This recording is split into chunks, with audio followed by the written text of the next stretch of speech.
very cloudy, overcast day here in San Diego, and that couldn't be more welcome at Comic-Con, because when the sun's out here it's so warm. It's still quite warm, but it's a nice cool day to be walking around. Didn't get into Hall H for the Veronica Mars panel. It was too late to getting out of bed and came down here late, and the queue for Hall H is, as usual, just insane. When I was going past there, all the tents were full, every single one of them, and the line may have crossed the street and gone on around the corner of the building. So it was a few hours wait just to get in, if the line starts moving. Hall H has, I'm not sure, what does Hall H have after Hall H today? It's a lot better than yesterday anyway. Hall H started off with Edgar Wright's Simon Pegg and Nick Frost for The World's End, then Veronica Mars, Kick-Ass 2 and Riddick. Then Walking Dead, Game of Thrones. So Walking Dead, Game of Thrones, that's, everybody is in there waiting for that. That's what the people were queuing for last night. So all the tents were full last night when I walked past every single one of them. And again, that sleeping line across the road. So they're all there for Walking Dead and Game of Thrones. So Veronica Mars, I don't know if they've seen it, but it's just going to be full of Game of Thrones fans, unfortunately for them. So I'm going to give Ballroom 20 a go up and see what Ballroom 20 is like. Agents of S.H.I.E.L.D. is on there in about 2 hours, but I really don't think 2 hours is going to be enough to get into Ballroom 20. So I'll take a look. Why do guys never answer our text messages?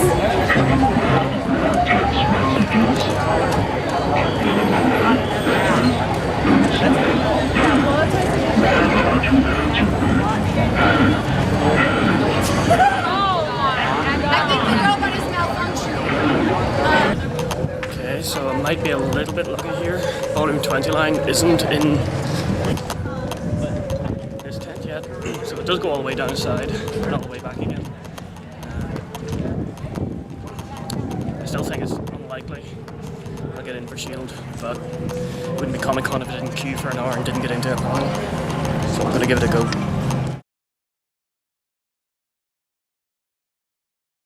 That ended up being everything I hate about Comic-Con.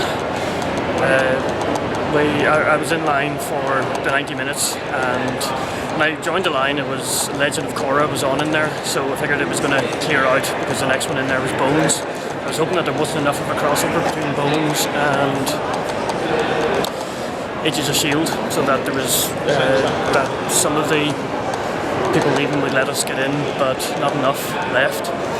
And it seemed like there was people just in there right from the very start of the day. There were people camping out to get in and make sure they were there for Agents of S.H.I.E.L.D. So I didn't get in. There was about 30 people ahead of me when they stopped moving the line. It was just so annoying because it wasn't just the panel. It ended up they showed the first pilot episode of S.H.I.E.L.D. So it became, it's probably the most talked about thing of Comic-Con now. I was 30 people from the door. But anyway, we got in after that cleared out. It emptied out so much after that I was about 6 rows from the front for the next panel. It was, what was it called? I can't even remember now. It was a show I didn't watch, but it was really good. It's got Kevin Bacon in it. It was good to see him. And the guy who plays Iceman on the X-Men films, I can't even remember what his name is now. So they're in that, I got to see them, that was okay, and it looks like a good show, I might watch it. I'm kind of in the middle of something here. You didn't really think you could do a Comic-Con panel without me?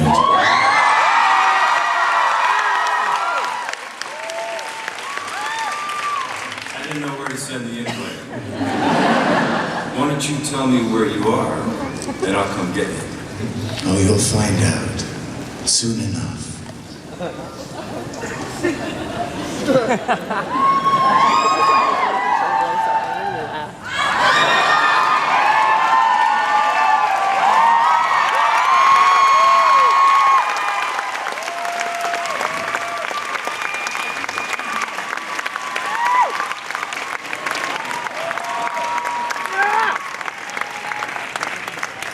Hey, make an entrance!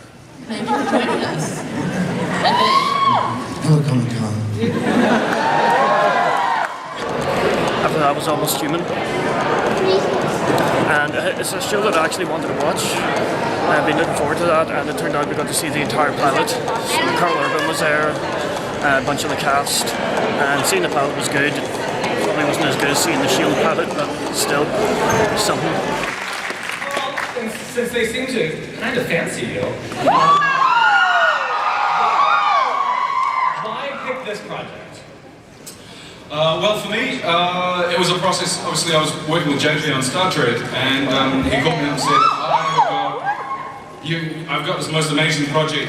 I want you to read it. Just read it. And I read it, and was immediately attracted to the character of Kenneth and his relationship with Dorian and everybody else in the cast. And I just thought, this is good. I would be a fool to turn this down. And then just the opportunity to work with Joel, whose work I have such a deep admiration and respect for, and then again to be in business with JJ, and on such a great network as Fox. I mean, it all lined up. So I'm so thrilled to be a part of this and to be working with these wonderfully talented people, and I can't wait for you guys to see what we've got in store for you. It is going to blow your mind.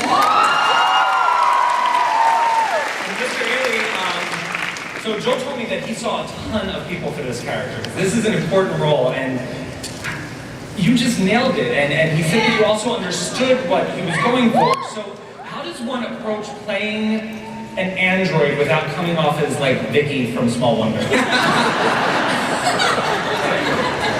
I will be your sidekick. It's just such a very delicate character in terms of just the approach to him, and you know, I've tried to model this character after three particular characters. It'd be Jason Bourne, Robert Patrick as the Terminator 2, and Jeff Bridges as Starman.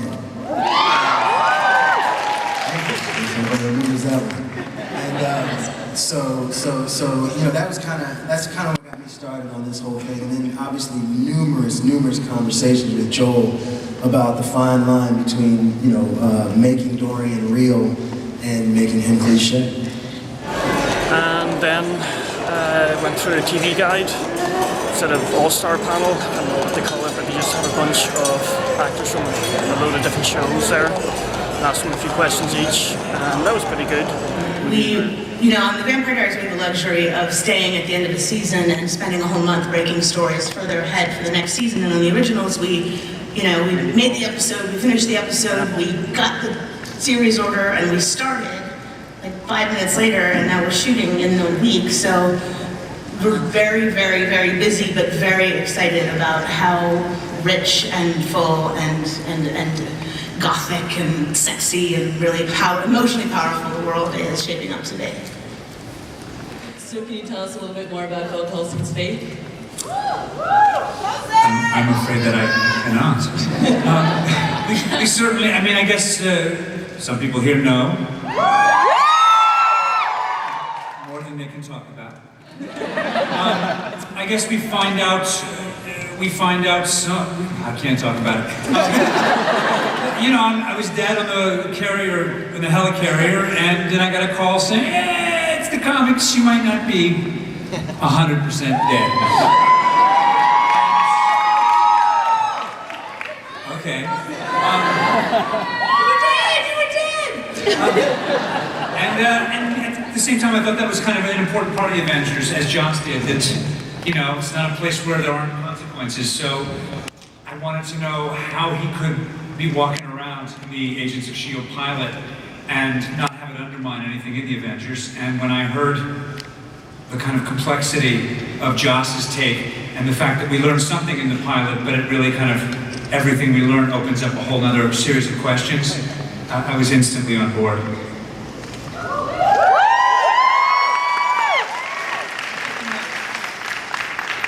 What's it like working with Joss Whedon? It's my new favorite thing, and I didn't like it so much when he was killing me. I like it a lot better when he's bringing me back to life. But I was sitting backstage here, about to go do the panel for Thor. And this is easy now, okay? Because I was a big fan of Buffy. cheat. I'm gonna stop. As if then I could just say Firefly.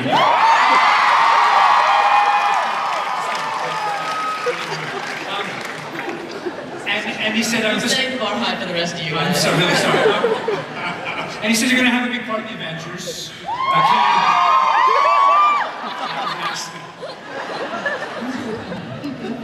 Anyway, so I did the Avengers with him, and then when he was supposed to be on a break, we went to his house and we did a movie of Much Ado About Nothing.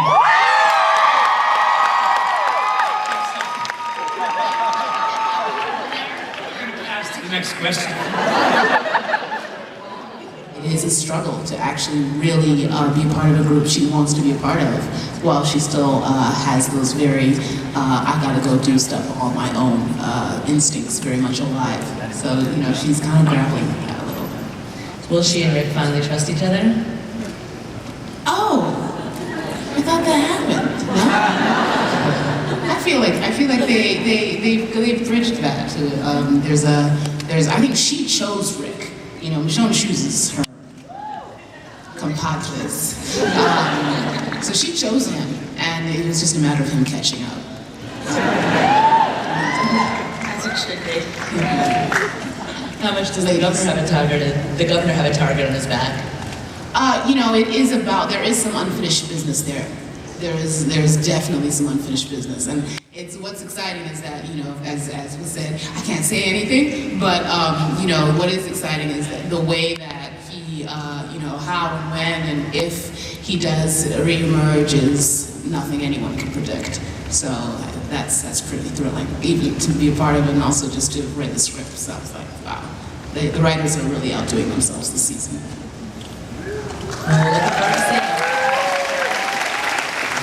Things have not been going well for her. I mean, I think we're catching up with her at an interesting point this season. I think Sunday's episode ended with her facing off with Eric. Yes, and that horrible outfit. That's really the tragedy of the season for Pam. That's gonna be the worst for her. She's in scrubs. This is horrible. Yeah, that's definitely, I can't wait for everyone to see what happens next week. It was incredible to film, so I don't want to ruin it. We don't want to be spoiled, but I would imagine everyone survives. We hope there's a happy ending. You know, it's True Blood, so if there's happiness, it's brief. Right? Because that's what's fun to watch. But yeah, there's a lot of alliances that are tested this year, and relationships that are really tested. Should we believe Pam when she says she no longer has feelings for Eric? They're on to me. They're on to Pam too, right? I mean, how do you not love Eric? You know, and that relationship is, right? I should test it, Skarsgård. That's always a go-to. Yeah, you know, that relationship is really long and very deep. So, we'll see. Yes, I know. I love him too. I think she does too. Yeah. Giancarlo. So, you've got some explaining to do, sir. I've been a bad boy, huh? You've been a bad boy. So just whose side are you on? Oh, wow. I think my own. Clearly. Yeah, clearly. You know, we ended our last season in a very precarious position in the tower with very strange people sort of coming out of the woodwork that were unrecognizable, power coming back on for a moment and then going out. And as if it could get any worse, you know, we begin our new season September 25th at 8 o'clock on a Wednesday night, and all hell breaks loose. It gets worse. Eric Kripke said that you could sell ice to the Eskimos. That's quite a compliment. It is a nice compliment. We have some great creators on our show, and they've created a very, very dank world, and our whole look of our show has changed. We moved the show to Austin, Texas, so we have a whole different look, a whole different vibration. I think when I read the first script that Eric wrote, I literally fell off my chair.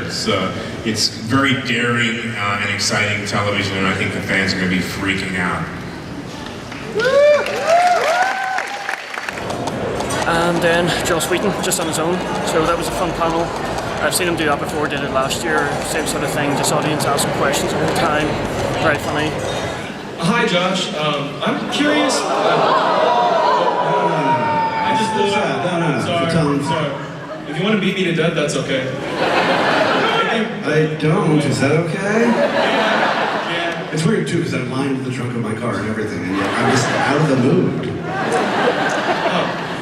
Regarding when you first started doing Firefly before the pilot would have come out, and you guys started to integrate Chinese as a language, but really it only ever turned into curse words used in almost every sentence everyone said, was there ever a worry that you were going to be censured or fines would come floating your way before the show even had a chance to be what turned out to be unfortunately unsuccessful? No. I mean, because of the language? We were told early on that we could not actually curse in Chinese. So, you know, we would say something, there's probably kids here, but a bad word, there would be a bad word.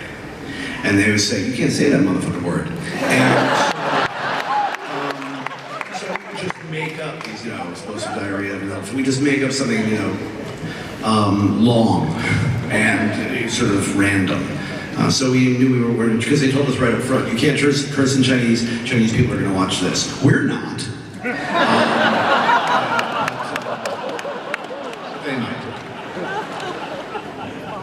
Oh, and a little sidebar. I recently met somebody in England from the British Board of Censors, and I had said something about being very surprised that I got the word quim by them. And he told me, oh no, actually we knew, we loved it.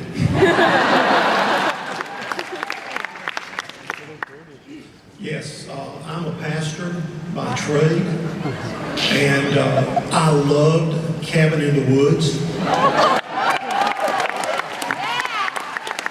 Hell yeah! I have a very direct question. Is Cabin in the Woods a commentary on the evangelical concept of substitutionary atonement? I have to say no. I'll tell you why. I don't know what you just said.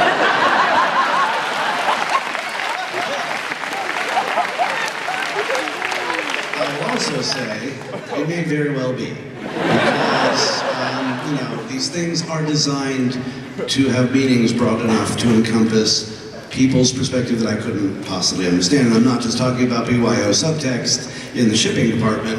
I'm talking about, you know, the fact is, like The Matrix, it can be read on many, many levels. Religiously, philosophically, mathematically, you know, all applies. So maybe, but not deliberately or specifically. Hi, Joss. Hey there. All right, so you have conquered many things. You've conquered television and movies. Poland. People leave that out all the time. Wasn't easy. Throw the soldiers under the tanks. And our hearts. Yes. But do you think you'll conquer Broadway anytime soon?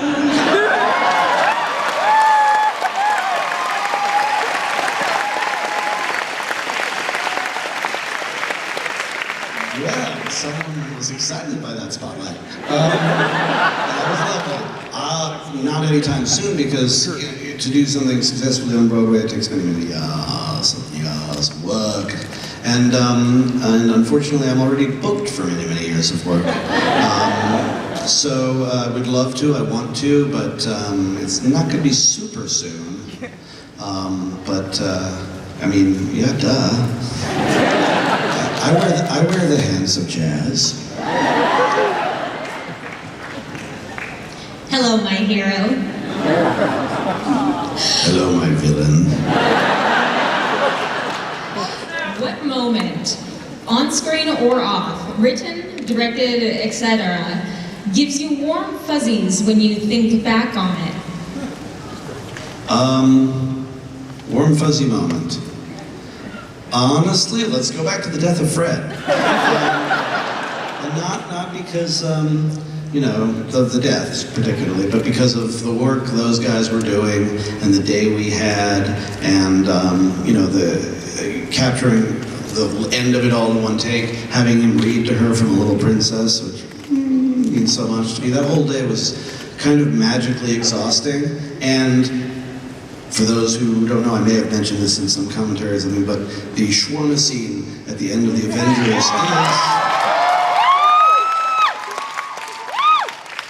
is actually based on me and Amy and Alexis after that day of shooting. So I was like, we have to get a drink! And then we just went for about 45 minutes. Hello. I was wondering, do you enjoy working with characters that you've created more, or characters that have already been established, like with the X-Men? You know, it's all good. I mean, ultimately, they get away from you even when you create them. There's this particular buzz in going, Captain America's saying this. but you know, in the main, in the whole, when you do the big picture, creating your own universe, there's nothing like it. There's nothing better. But in the smaller view, it really is the same, because even if, you know, when you're creating something, if you're working on a TV show, you get an actor to play it, already you're beholden to that. So there's a history, you know, no matter who you're writing. And sometimes it's nice to have the work done for you, but you know, at the end of the day, it's all just, you just gotta say cool stuff. Joss is always good, but I've seen him so many times now. Shield is the only thing that I really wanted to see today. That's the way it goes. I'm going to find food now because I haven't had food since breakfast. And I don't know what's on in here tomorrow. I haven't even looked at tomorrow's schedule. So I don't know if I'll do Hall H or Ballroom 20. Speaking of Hall H, that was where Game of Thrones was today. And even though I had a hard time of it queuing for 3 hours to get into the room and not seeing the panel I wanted, someone queued, they cut off the line, people who queued for 7 hours for Game of Thrones, and that's the guy who was cut off whenever they closed the line. I've been in there for 7 hours, so I didn't have as bad a day as he had. By 4:30 today as well, I started seeing tweets that the line for Hall H tomorrow morning started, so I'm gonna be walking past there. Actually, I think it's quite a long line already for tomorrow since 4:30. So that's the sort of dedication you need if you want to get into Hall H. This is a trend of things now. There's a lot of places, or a lot of companies doing these car park parties. They basically find a car park or a bit of abandoned space in San Diego and set up a kick-ass 2 to set up a big party in it. It's a lot of VIP entrances and everything. I think most of them are invite only. But there's so many of these parties now that all the celebrities just, they party hop. You just go, they do the red carpet bit, get their photos taken, stay for half an hour, move on to the next one. I've seen people tweeting already. This is the VIP area, and I don't know if they're not paparazzi, they're just fans trying to get a picture.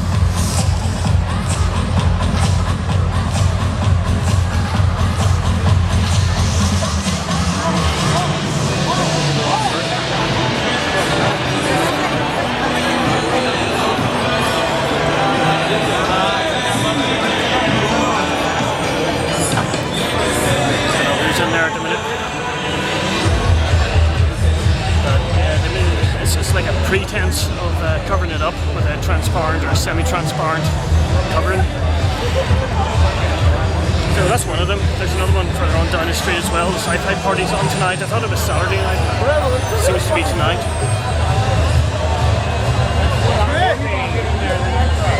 And here's a VIP check-in.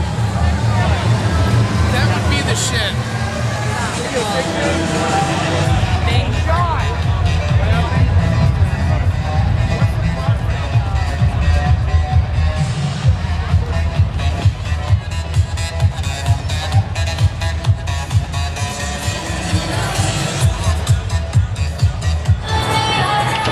Walk past Jamie Murray there. So here's the next one down here. don't know if this is the official sci-fi party or if it's further down, but this usually attracts more people standing around watching. I did that one time, just stood around and watched for a good hour.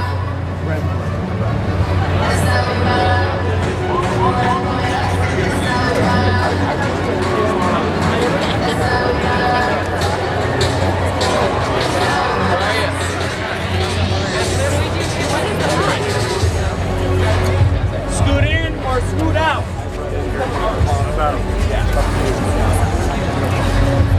There is a line, but I don't know if that's people hoping to get in or what. Talent check in.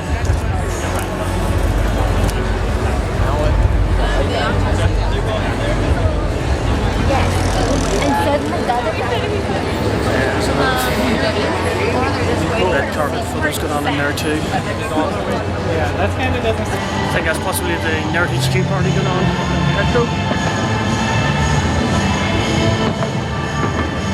It's really hard to tell. There's many people up there this time. That was one of the big exclusive parties last year, but I don't know if it's a private one this time or if it's just open to anyone.